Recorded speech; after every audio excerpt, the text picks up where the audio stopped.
लहरों से डरकर नौका पार नहीं होती, लहरों से डरकर नौका पार नहीं होती, कोशिश करने वालों की कभी हार नहीं होती। नन्ही चिंटी जब दाना लेकर चलती है, नन्ही चिंटी जब दाना लेकर चलती है, चढ़ती 100 बार फिसलती है। मन का विश्वास रगों में साहस भरता है, चढ़ कर गिरना गिर कर चढ़ना न अखरता है। आखिर उसकी मेहनत बेकार नहीं होती, कोशिश करने वालों की कभी हार नहीं होती। साथियों, ये बात वास्तव में सत्य है कि कोशिश करने वालों की कभी हार नहीं होती। साथियों, तो अगर आपके जीवन में एक बार असफलता आ जाए तो आप उस चीज को बार बार कीजिए, एक बार नहीं 100 बार कीजिए, आपको सफलता निश्चय मिलेगी। साथियों, सफलता पक्की मिलेगी। सफलता की क्या औकात कि हमारे पास चलकर न आए, सफलता को आना पड़ेगा। साथियों, अगर आप बार बार कोशिश मेहनत करते हैं तो आपकी मेहनत रंग जरूर लाती है। साथियों, उसी आशा, उम्मीद और एक नए जोश के साथ में आपके सामने हाजिर हूँ। मैं अशोक कुमार आपके सामने एक नया टॉपिक लेकर के, राजस्थान का भूगोल। साथियों, हम पढ़ रहे हैं और पढ़ रहे थे, पढ़ चुके हैं, उसके अलावा भी हम आज पढ़ेंगे। तो हमारा जो टॉपिक है वो है राजस्थान के भौतिक प्रदेश। राजस्थान के भौतिक प्रदेशों के अंदर हमने जो स्टार्ट किया था वो था हमारा उत्तरी पश्चिमी राजस्थान।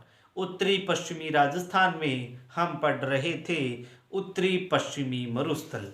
तो उत्तरी पश्चिमी मरुस्थल को आगे बढ़ाते हुए हम मरुस्थल के बारे में और गहनता से अध्ययन करते हुए चलेंगे। साथियों, ठीक है, मैं उम्मीद करता हूं कि कल वाली क्लास आपको बहुत अच्छी लगी होगी। ठीक है साथियों, तो अब हमारा नया टॉपिक चलता है राजस्थान का भूगोल। राजस्थान के भूगोल के अंदर हम पढ़ रहे थे, राजस्थान के भूगोल के अंदर हम पढ़ रहे थे उत्तरी पश्चिमी मरुस्थल। सबसे पहला भौतिक प्रदेश है उत्तरी पश्चिमी मरुस्थल। कौन सा भौतिक प्रदेश है साथियों? उत्तरी पश्चिमी मरुस्थल। उत्तरी पश्चिमी मरुस्थल के अंदर हम पढ़ रहे हैं मरुस्थल के बारे में। तो हमने अभी तक जो पढ़ा है वो पढ़ा है मरुस्थल कहते किसे हैं, मरुस्थल की उत्पत्ति किससे हुई है। अब हम पढ़ेंगे इसका वर्गीकरण। मरुस्थल जो है इसको साथियों दो भागों में बांट दिया गया है। ठीक है, इसको दो भागों के अंदर बांटा गया है। आप लिखते हुए चलेंगे साथ में तो आपके लिए फायदेमंद चीज रहने वाली है। दो भागों में इसको बांटा गया है। कौन कौन से दो भाग है वो उनकी मैं बात करूं तो नंबर 1 पे आपका आता है शुष्क मरुस्थल। कौन सा मरुस्थल आता है? शुष्क मरुस्थल आता है। ठीक है साथियों, उसके बाद में 2 नंबर के ऊपर यदि हम बात करते हैं तो आता है आपका अर्ध शुष्क मरुस्थल आता है। ठीक है, अर्ध शुष्क मरुस्थल आता है। ठीक है, अर्ध शुष्क मरुस्थल आता है। ठीक है, ये 2 प्रकार के मरुस्थल हैं, एक शुष्क मरुस्थल है और दूसरा अर्ध शुष्क मरुस्थल है। शुष्क मरुस्थल की बात करेंगे हम सबसे पहले, तो आप हेडिंग डालिए शुष्क मरुस्थल। ठीक है, शुष्क मरुस्थल का मतलब क्या होता है आप सभी ने देख लिया होगा, ड्राई, ड्राई डेजर्ट बोलते हैं इसको। ठीक है, डीडी बोल सकते हो आप, डीडी, ड्राई डेजर्ट के नाम से इसको जाना जाता है। अब ड्राई डेजर्ट का मतलब क्या होता है? सूखा मरुस्थल, एकदम शुष्क होता है, जहां पे क्या नहीं होती, वर्षा नहीं होती है। और जब जहां पे ये जो मरुस्थल है इसके अंदर जब वर्षा नहीं होगी, तब वर्षा नहीं होगी तो क्या होगा? यहाँ पे कुछ भी नहीं होगा। यहाँ पे मतलब जो मृदा को बांधे रखने वाले जो पेड़ पौधे होते हैं, जो वनस्पति होती है, वो बहुत ही कम होगी, होगी नहीं, नामात्र की वनस्पति होगी। ठीक है, तब जब यहाँ पे वनस्पति नहीं होगी तब यहाँ पे क्या होगा? जो मृदा है वो एक स्थान से चल करके दूसरे स्थान पर जाएगी। और जाएगी किसके माध्यम से जाएगी? मृदा जो है वो एक स्थान से कहां पे जाएगी? दूसरे स्थान पर जाएगी। मृदा एक स्थान से दूसरे स्थान पर जाएगी। मृदा एक स्थान से क्या जाएगी? दूसरे स्थान पर जाएगी। दूसरे स्थान पर जाएगी। और किसके माध्यम से जाएगी, वो माध्यम क्या होगा, वो माध्यम होगा पवनों के माध्यम से जाएगी, यानी कि हवाओं के माध्यम से एक स्थान से दूसरे स्थान पर जाएगी। तो मतलब ये हो गया कि मृदा का एक स्थान से दूसरे स्थान पर जाना क्या होता है, मृदा क्या कहलाता है, इसे बोलते हैं रेगिस्तान मार्च, है ना। रेगिस्तान क्या बोलते हैं, देखो मृदा का एक स्थान से दूसरे स्थान पर जाना क्या होता है, मिट्टी का वास्तव में वैसे तो अपर्दन होता है, लेकिन ये रेगिस्तान के अंदर हो रहा है, तब इसको हम क्या बोल देंगे, इसको बोल देंगे भैया रेगिस्तान मार्च कह देंगे। क्या कह देंगे इसको, रेगिस्तान मार्च कह देंगे। तब जब हम इसको रेगिस्तान मार्च बोलेंगे तब ये एक नई डेफिनेशन बन जाएगी भी, रेगिस्तान मार्च किसे कहते हैं।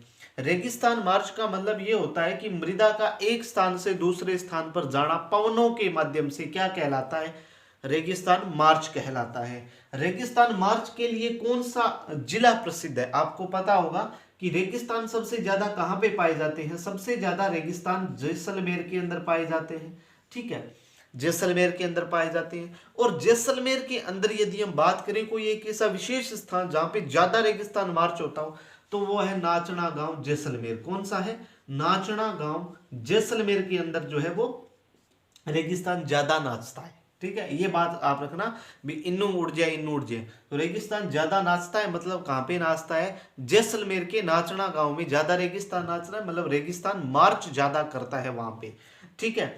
तो सूखी रेता उड़ती फिरे अरवा किंगोई के लिए, ठीक है। उसके बाद में यदि हम बात करते हैं तो रेगिस्तान में वैसे तो वर्षा कम होती है, लेकिन कोई भूल भड़का हूं जे वर्षा अठा हो ही जाए, माड़ी मोटी बरसात होगी तो के अठा जी यहाँ बरसात हुआ है, तो बरसात जी की हुआ है अठा की है टिब्बा है, टिब्बा की है इया है टिब्बा, मतलब मान लो इया टिब्बा है, तो अठा जी की खाली स्थान है नहीं, ओ जी को अठा खाली स्थान है। अठा कई बारी पक्की चीज भी हुआ है, कई बारी नहीं, मतलब नीचे धरातल जो है समझता होगा भी पक्को भी हुआ है कई बारी, या जरूरी को नहीं भी पक्को हुआ है, ठीक है। तो अठा की हो जाए कदी कदी वर्षा हुआ है नहीं, यानी कि कम वर्षा पे यहाँ पे क्या हो जाता है, कभी कभार वर्षा पे यहाँ क्या हो जाता है, अस्थायी झीलों का निर्माण हो जाता है। क्या हो जाता है, रेगिस्तान के अंदर क्या हो जाता है, अस्थायी झीलों का निर्माण हो जाता है। अस्थायी झीलों का जब यहाँ पे क्या हो जाता है, निर्माण हो जाता है ना, तो उन अस्थायी झीलों को क्या बोलते हैं, अस्थायी झीलों को क्या बोलते हैं, पलाया के नाम से जाना जाता है। क्या बोलते हैं, पलाया कहते हैं। इसके अलावा क्या कहते हैं, रन कहते हैं। इसके अलावा क्या कहते हैं, तो टाट भी कहा जाता है। तो ये जो है वो यहाँ पे अस्थायी झीलों का क्या हो जाता है, निर्माण हो जाता है, जिसे क्या कहते हैं, पलाया, रन या टाट के नाम से जाना जाता है, ठीक है साथियों। इतनी बात को आप स्क्रीनशॉट ले ले, ठीक है, ले लिया होगा। उसके बाद में अपन बात करते हैं जो आपका आता है नेक्स्ट नंबर के ऊपर। यदि हम, तो मैं माफी चाहूंगा बीच में थोड़ा वीडियो कट हो गया, ठीक है, थोड़ी स्टोरेज की थोड़ी है ना दिक्कत आ गई इसमें, तो वीडियो थोड़ा बीच में कट हो गया, तो मैं माफी चाहूंगा। हम पढ़ रहे थे, हमने उत्तरी पश्चिमी राजस्थान पढ़ के, उत्तरी पश्चिमी राजस्थान के अंदर रन यानी कि पलाया, रन या टाट कहते हैं। उसके बाद में यहाँ पे जो झीलें बन गई, ठीक है, क्या हो गया, यहाँ पे झीलें बन गई। तो यहाँ पे जो झीलें बन गई, तो यहाँ पे जब झीलें बनेगी ना, तो यहाँ पे जो रहने वाले लोग हैं उन लोगों को हम बोल सकते हैं पालीवाल ब्राह्मण, ठीक है। यहाँ पे जो लोग रहेंगे उनको हम क्या बोल सकते हैं, पालीवाल ब्राह्मण के नाम से भी जान सकते हैं। तो यहाँ पे जो पालीवाल ब्राह्मण होंगे ना, वो यहाँ पे कृषि करने लग जाएंगे। क्या करने लग जाएंगे, कृषि करने लग जाएंगे। तब यहाँ पे जो कृषि होगी ना, उससे बोला जाता है खड़ीन कृषि कहते हैं। क्या कहते हैं इसको, खड़ीन कृषि के नाम से भी इसको जाना जाता है, ठीक है साथियों। यानी कि यहाँ पे जो लोग रहेंगे और जो लोग जो है वो खेती यहाँ पे करेंगे ना, उस खेती को खड़ीन कृषि कहते हैं। जो कहां पर की जाती है, मुख्यतः जैसलमेर के अंदर की जाती है। और किस आधार पर की जाती है, तो उन पलाया, रन या टाट झीलों के आधार पर जो है वो राजस्थान के अंदर खड़ीन कृषि की जाती है, जैसलमेर के अंदर मुख्यतः की जाती है। अब यदि हम बात करते हैं तो खड़ीन, यदि हम बात करें तो खड़ीन कृषि यहाँ पे होगी। उसके बाद में हम बात करेंगे कि आपका राजस्थान है, ठीक है, ये आपका क्या है, राजस्थान है। ये राजस्थान का कौन सा हो गया, उत्तरी सिरा हो गया, ये आपका दक्षिणी हो गया, ये आपका ईस्ट हो गया, और ये आपका पूर्व हो गया, मतलब पश्चिम हो गया। उत्तर, दक्षिण, पूर्व और पश्चिम राजस्थान का ये जो हिस्सा है ना, ये किसके अंतर्गत आता है, ये आपका आता है, किसके अंतर्गत आता है, ये मरुस्थल आता है, ठीक है, मरुस्थल आता है। तो मरुस्थल का विस्तार किस दिशा से किस दिशा की ओर है? देखो पवनें चलती है, हमने पढ़ा रेगिस्तान मार्च, रेगिस्तान मार्च करता है, एक स्थान से दूसरे स्थान पर जाता है। तो जो रेगिस्तान मार्च है ना, उसी के द्वारा मरुस्थल का प्रसार हो रहा है। तो उस मरुस्थल का प्रसार हो किस दिशा में रहा है, ये बात हमें पढ़नी है। तो मरुस्थल का प्रसार किस दिशा से किस दिशा के अंदर हो रहा है? तो मरुस्थल का जो प्रसार है वो इस सिरे से कहां पे हो रहा है? इस सिरे के अंदर हो रहा है। यानी कि यदि हम बात करें तो मरुस्थल का जो प्रसार है वो किस दिशा के अंदर हो रहा है? तो मरुस्थल का जो प्रसार है ना, वो दक्षिण पश्चिम से कहां पे हो रहा है? उत्तर पूर्व की ओर हो रहा है। यानी कि जो मरुस्थल का प्रसार है वो दक्षिण पश्चिम से कहां पर हो रहा है? तो उत्तर पूर्व की ओर इसका क्या हो रहा है? दक्षिण पश्चिम से उत्तर पूर्व की ओर क्या हो रहा है? इसका विस्तार हो रहा है। तो ये मरुस्थल का क्या हो गया? प्रसार